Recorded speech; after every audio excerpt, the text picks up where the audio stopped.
नमस्कार मित्रांनो, सुस्वागतम. घरोघरी मातीच्या चुली या मालिकेच्या आजच्या भागामध्ये शर्वरी नेहासोबत जे काही वागले हे विक्रांतला समजते. तर घरी आल्यानंतर विक्रांत हा शर्वरीवर भयंकर चिडतो आणि विचारतो की नेहा फक्त मला बाईकवरून सोडण्यासाठी घरी आली होती, मग त्यात इतके काय झाले? तर शर्वरी म्हणते की हो का, फक्त सोडवायला आली होती का? टेबलवरील जे हॉटेलमध्ये गेल्याचे बिल असतात तर ते विक्रांतच्या हातात देते आणि हे काय आहे, तू तर तिच्यासोबत हॉटेलमध्ये गेला होतात.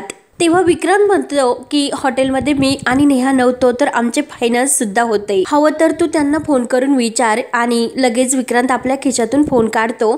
तर लगेच शर्वरी त्याचा मोबाईल घेते आणि त्याची काही गरज नाही असे रागाने विक्रांतला म्हणत असते. शर्वरी रागाने विक्रांतला म्हणते की आत्ताच्या आत्ता तू त्या नेहाला कामावरून काढून टाक. विक्रांत म्हणतो की अगं शरू, काय बडबडतेस तू? हे सर्व तुला कळत कसे नाही? आणि तेवढ्यात दरवाजाची बेल वाजते. तर शर्वरी म्हणते की घे, आली असेल तुझी ती नेहा, तुझ्याशिवाय तिला चैन पडत नसेल.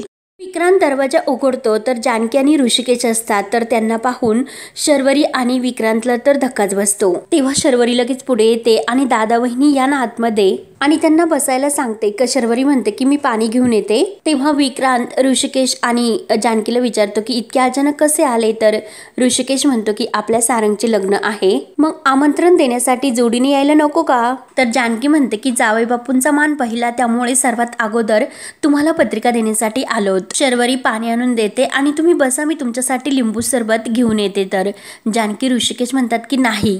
ऋषिकेश म्हणतो की जावई बापू आणि बहिणाबाईचा पहिला मान, आमंत्रण सुद्धा पहिल्यांदा तुम्हालाच. तेव्हा मात्र शर्वरी ही विक्रांतकडे रागाने बघत म्हणते की तुम्हाला तरी बरी पहिली आठवण राहिली.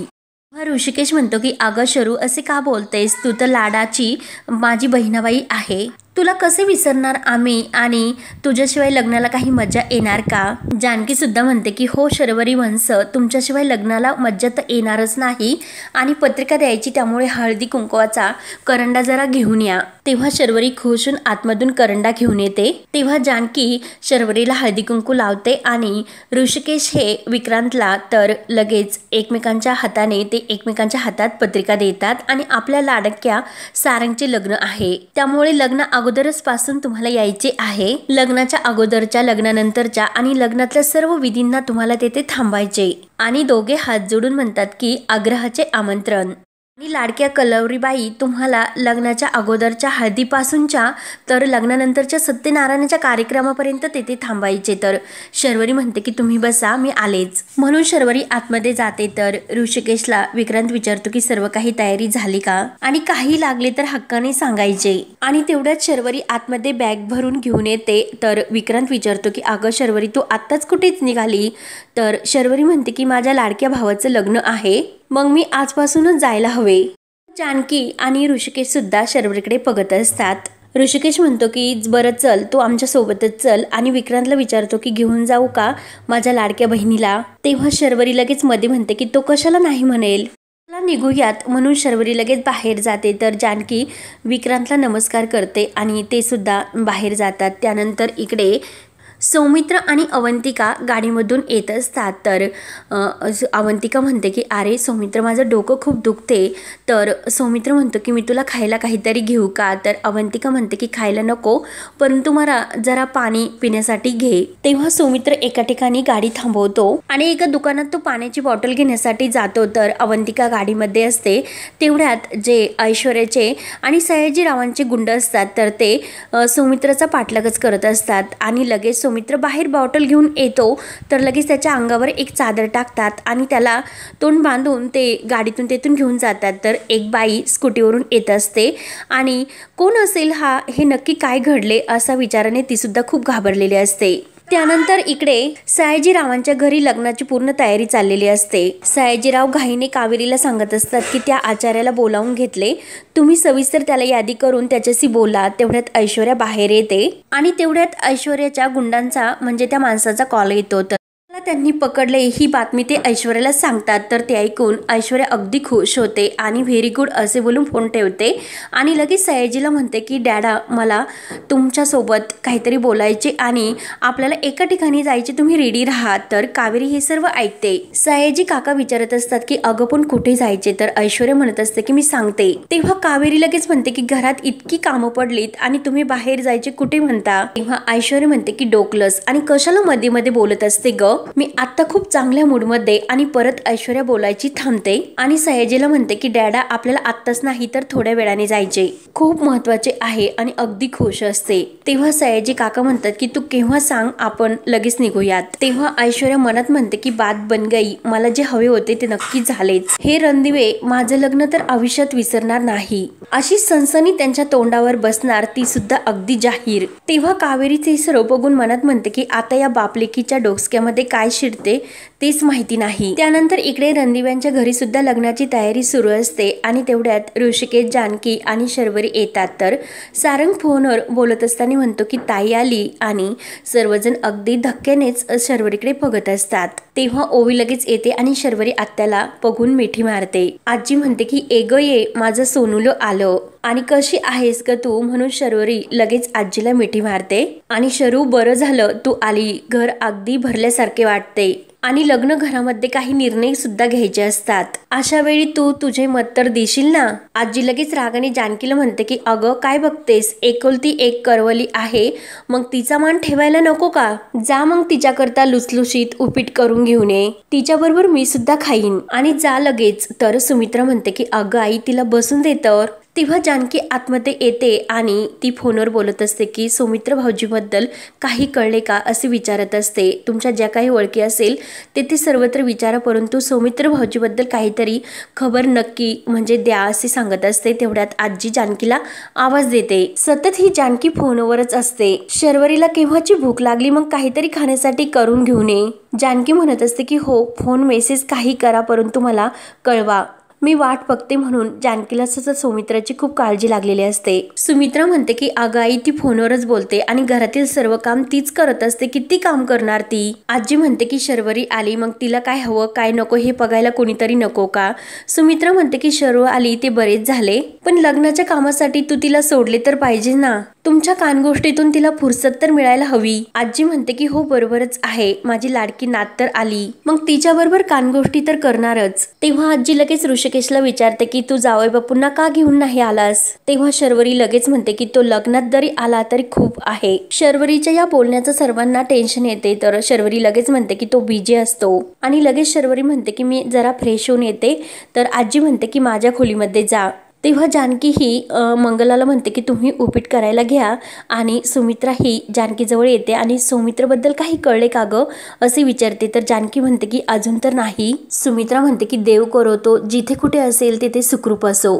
जानकी म्हणते की आई ते सुखरूप असतील, तुम्ही नका काळजी करू, देव आहे त्यांच्या पाठीशी. तेव्हा सुमित्राच्या डोळ्यात पाणी येते. तर जानकी म्हणते की आई प्लीज डोळे पुसा. आजी मात्र त्या दोघींना एकत्र बघून म्हणते की बघावं तेव्हा माझी जानकी जानकी, आता येते ना माझी वागीन थोडेच दिवस. कानगोष्टी करायला शरू सुद्धा तर आलीच आता. त्यानंतर इकडे अवंतिका सौमित्र अजून का आला नसेल म्हणून गाडीच्या खाली उतरते आणि त्या दुकानामध्ये ती चेक करते. तर सौमित्र इथे सुद्धा नाही आणि त्या दुकानदाराला विचारते की येथे एक मुलगा पाणी घेण्यासाठी आला होता ना, मग तो कुठे गेला. तर दुकानदार म्हणतो की माहिती नाही. तर लगेच अवंतिका घाबरून सौमित्राला आवाज देऊ लागते. तर ती बाईकवरील बाई असते ती पुढे येते आणि 1 मिनिट अवंतिकाला म्हणते तुम्ही कुणाला शोधतात का.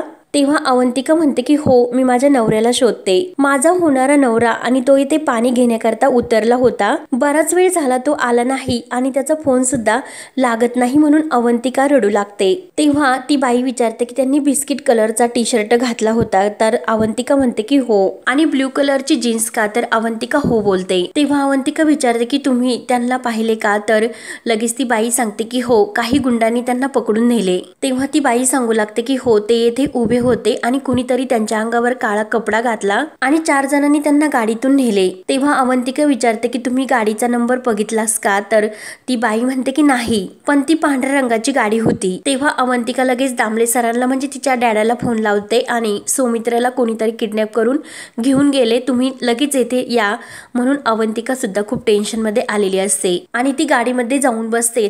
इकडे ऐश्वर्या सयाजीरावांना घेऊन त्या सौमित्राला जिथे किडनॅप करून ठेवलेले असते तेथे घेऊन येते। तर सयाजी काका विचारतात की अगं ऐश्वर्या, तुम्हाला इकडे कुठे घेऊन आलीस? तर ऐश्वर्या म्हणते की डॅड, मी तुम्हाला सांगितले ना सरप्राईज आहे म्हणून। तेव्हा गुंडांनी सौमित्राच्या तोंडामध्ये बोळा घालून त्याला बांधून ठेवलेले असते आणि ऐश्वर्या सयाजीराव तेथे येतात। तर सौमित्र त्यांना बघतो तेव्हा ऐश्वर्या ही सौमित्राच्या समोर सौमित्राला म्हणते की ऐश्वर्या सयाजी विखे पाटील कधी हारत नसते। तेव्हा सयाजी हे लगेच सौमित्राची गचंडी धरतो आणि थांब, तुझ्या आता टकूरच उडवतो, माझ्या मुलीला तू फसवले। तेव्हा ऐश्वर्या म्हणते की थांबा डॅड, याचे काय करायचे याचा अधिकार ठरवण्याचा फक्त मला आहे। तेव्हा ऐश्वर्या सर्व गुंडांना बाहेर जाण्यासाठी सांगते, मला एकटीला याच्याशी बोलायचे असे म्हणते। तेव्हा सयाजीराव सौमित्राला म्हणतो की तुला उभा जाळतो की नाही हे तू बघतच राहा। जण बाहेर जातात तर सौमित्र ऐश्वर्याला म्हणत असतं की मला मान्य आहे की मी तुला फसवले, परंतु एका गैरसमजामुळे इतके झाले, मला तुला फसवायचे नव्हते। तेव्हा ऐश्वर्या म्हणते, मी म्हटले होते तुला की एक मुलगी होती, इथून पुढे फक्त मी असेल, मी तुला म्हटले होते, मग तू त्यावर हो सुद्धा म्हटला होता। सौमित्र म्हणतो की हो म्हटलं होतं, परंतु ऐश्वर्या म्हणते की हो तुझे त्या मुलीवर प्रेम होते, मग मला लग्नासाठी का हो म्हटलास? तेव्हा जर नाही म्हटला असता तर हे लग्न आपण ठरवलेच नसते, भारीच केले, एकीकडे लग्न ठरवले आणि मला हो म्हटलास आणि दुसरीकडे आपल्या गर्लफ्रेंड बरोबर पळून गेलास, वा धिस ग्रेट असे म्हणून ऐश्वर्या टाळ्या वाजू लागते। तर सौमित्र म्हणतो की तसे नाही, परंतु माझ्याकडे खरंच दुसरा पर्याय नव्हता आणि जर मी तुला समजा सर्व खरे येऊन सांगितले असते तर तू समजून घेतले असते का? नाही ना, मला मान्य आहे मी तुझ्याशी खोटं बोललो, परंतु मी तुला फसवलेले नाही। तुझ्याशी लग्न, तिच्याशी प्रेम हे करणं मला शक्य नव्हते, म्हणून मी जिच्यावर प्रेम करतो तिच्याकडे गेलो आणि आपण ज्या व्यक्तीवर प्रेम करतो मग त्याच्याशी लग्न करणे हे बरोबर नाही का? त्यानंतर इकडे ऋषिकेश जानकीला रूममध्ये विचारत असतो की जे मला वाटते ते तुलाच वाटते का? तेव्हा लगेच जानकी म्हणते की तुम्ही शर्वरी वंशबद्दल बोलतात का? तेव्हा ऋषिकेश हो म्हणतो। तर जानकी म्हणते की कधी काही गोष्टी ह्या आपसात समजत असतात, त्या बोलावे नाही लागत। मला असे वाटते की त्या दोघांमध्ये ताणतणाव आहे ना, त्याबद्दल आपण थोडेसे डिस्कस तर करायलाच हवे, नाहीतर वेळ हाताबाहेर नको जायला। ऋषिकेश म्हणतो की पण त्या दोघांमध्ये वाद कशामुळे होतात हेच कळत नाही। तेव्हा जानकी म्हणते की मला गुढीपाडव्याच्या दिवशी संशय आला होता, जेव्हा विक्रांत भाऊजी आले नव्हते, शर्वरी वंशाची चिडचिड झाली होती, आईंना सुद्धा ते जाणवले होते, पण सौमित्र भाऊजींच्या प्रकरणामुळे काहीच बोलता आले नाही। तेव्हा ऋषिकेश म्हणतो की हो एकंदरीत त्या दोघांमध्ये काहीतरी ठीक नाही, नक्कीच काहीतरी सुरू आहे हे नक्कीच, आणि आता जेव्हा घरी गेलो तेव्हा सुद्धा ते वातावरण बघून आपल्याला कळलेच। तेव्हा जानकी म्हणते की हो त्या दोघांनी कळून नाही दिले, परंतु त्यांच्या चेहऱ्यावरून मात्र समजत होते की त्यांचे नक्की काहीतरी बिनसले। पण शेवटी शर्वरी वंश त्या शर्वरी वंश बॅग घेऊन बाहेर आल्या, मग दोघांमध्ये ताण आहे हे आपल्याला कन्फर्म तर झालेच। त्या ज्याप्रमाणे बॅग घेऊन येथे राहायला आल्या त्या लग्नासाठी नाही, तर मला ते नाही वाटत। त्यांचा स्वभाव आणि त्यांची होणारी चिडचिड बघून मला सुद्धा आता त्यांच्याशी बोलायला जरा भीतीच वाटते, मी त्यांच्याशी असा कोणताही विषय आता नाही काढू शकत। तर ऋषिकेश म्हणतो की जानकी, शर्वरीच्या संशयी स्वभावामुळे आणि विक्रांतराव जास्त बिजी असल्यामुळे हे सर्व होते, ही सर्व गडबड आणि ताणतणाव त्याच गोष्टीमुळे होत असेल। तू आत्ता तिच्याशी नको बोलू, परंतु त्या दोघांना एकत्र आणण्यासाठी बघ माझ्याकडे एक उपाय आहे आणि आजच्या आज ती गाडी रुळावर कसा आणतो की नाही ते बघतच राहा। तेव्हा जानकी म्हणते की हो मला नक्की खात्री आहे की तुम्ही त्यांच्यातील प्रॉब्लेम नक्की दूर करतान, पण सौमित्र भाऊजींवर सुद्धा जरा लक्ष असून द्यात, माहिती नाही ते कुठे आहे कसे आहेत। सागर भाऊजींशी माझे बोलणं झाले होते, त्यांचे मित्र, मी त्यांना सांगितले की सौमित्र भाऊजींची चौकशी करा, काही ती माहित नाही की ते कुठे असतील, त्यांनी काही खाल्ले पेल्ले असेल का, त्यांची तब्येत कशी असेल, म्हणून जानकीला खूप सौमित्राची काळजी लागलेली असते। तर ऋषिकेश जानकीला म्हणतो की सौमित्र त्याच्या मर्जीने पळून गेला, त्या दोघांनी लग्न सुद्धा केले असतील आणि सुखी सुद्धा असतील त्यांच्या आयुष्यामध्ये। जानकी तू आज माझ्या समोर सौमित्राचा विषय काढला, परंतु घरच्यांसमोर मात्र तो विषय काढू नकोस, स्पेशली नानांसमोर, त्यांना खूप त्रास होईल जानकी, असे बोलून ऋषिकेश बाहेर निघून जातो। तर हा भाग येथे संपतो, पुढील भागामध्ये जानकी ऋषिकेशला म्हणत असते की सौमित्र भाऊजींचा अजून पत्ता नाही लागला, तर ऋषिकेश म्हणतो की मी सौमित्राला नक्की शोधून काढेल, त्याला असे वाऱ्यावर नाही सोडणार. आणि त्यातल्या त्यात ऐश्वर्याने हा जो काही मार्ग काढला तर त्यामुळे सयाजीरावांकडून सौमित्राच्या जीवाला जो धोका आहे तो टळला असे म्हणायला काही हरकत नाही. तेव्हा जानकी विचार करते की घरातील सर्वांना वाटते की आणि यांना सुद्धा असे वाटते की ऐश्वर्याने मार्ग काढला, परंतु मलाच काहीतरी चुकते असे फिलिंग्स माझ्या मनामध्ये काय येते. तर इकडे ऐश्वर्या ही सौमित्राच्या गळ्यामध्ये हात टाकून म्हणते की आता तर तू आलास, मग मी सारंग सोबत का लग्न करायचे, मग तुझ्या सोबतच माझे लग्न व्हायला पाहिजे.